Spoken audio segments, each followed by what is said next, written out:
remercier la ville de Vierzon et la direction du théâtre MacNab et toute son équipe technique pour son accueil chaleureux et professionnel.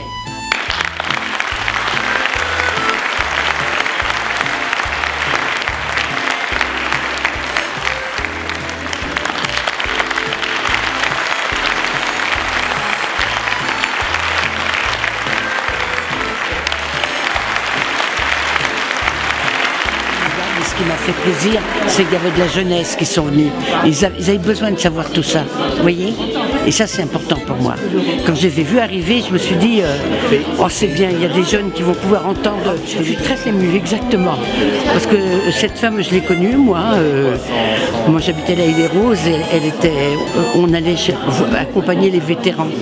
Et elle faisait partie des vétérans. Je l'ai vue avec son matricule et tout. Alors c'est vrai que c'est émouvant quand on sait tout ce qu'elle a donné. Oui, ben moi je l'ai connue.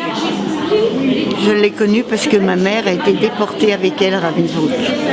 Donc quand elle venait à la maison, c'est formidable.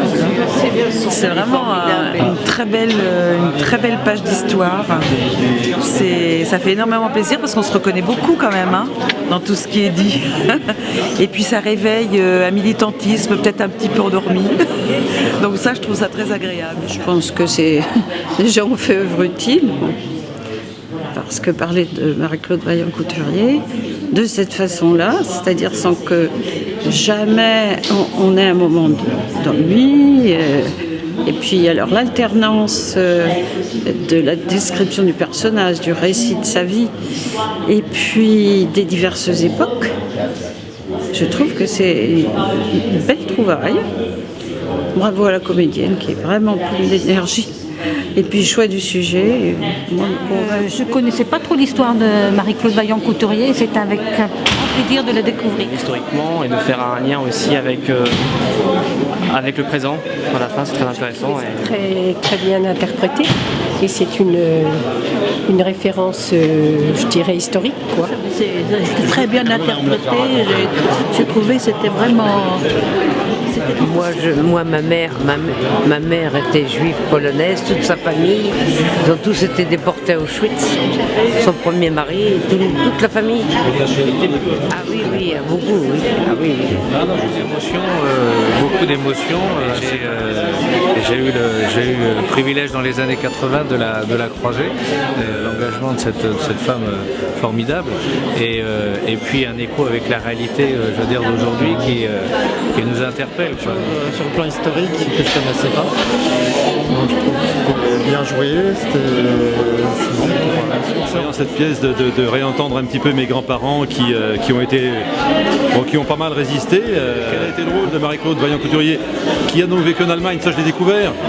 J'ai découvert tout son parcours aussi. Ça m'a permis parce qu'elle était bien sûr connue, mais bon, son implication exacte, là, ça a permis de remettre tout ça en tête et en mémoire, et on se rend compte de l'énormité de l'affaire, quoi, et puis de l'engagement. Moi, le soir, le 19 octobre. Donc, quand elles sont venues mettre la table. Ah ouais, c'est un bonheur pour moi de semer tous ces Marie-Claude. Je l'ai connue, j'ai su tout ce qu'elle a dit, la moindre parole, tout s'est passé pareil, arrêté par les Français, arrêté à la petite Requête, déporté à Ravensbrück, et c'est là qu'elles se sont connues. Pour la jeunesse en plus, ce spectacle, beaucoup. Droit, devoir de mémoire, pas oublier, puis aussi pour dire vous transmettre à vous aussi un message de... Voilà, aujourd'hui, maintenant, tout ce que ces gens nous ont légué à cette époque de l'histoire terrible, qu'est-ce qu'on en fait, nous, aujourd'hui?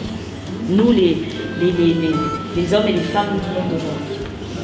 Voilà, de découvrir cette Marie-Claude Vaillant-Couturier et son histoire et son engagement, c'était aussi le moyen de replonger dans cette période de l'histoire. Puis c'était aussi pour moi, au-delà d'un projet artistique, l'idée de s'engager de manière citoyenne. C'est-à-dire à un moment donné, de ma responsabilité d'artiste, de dire voilà, c'est un tel bordel.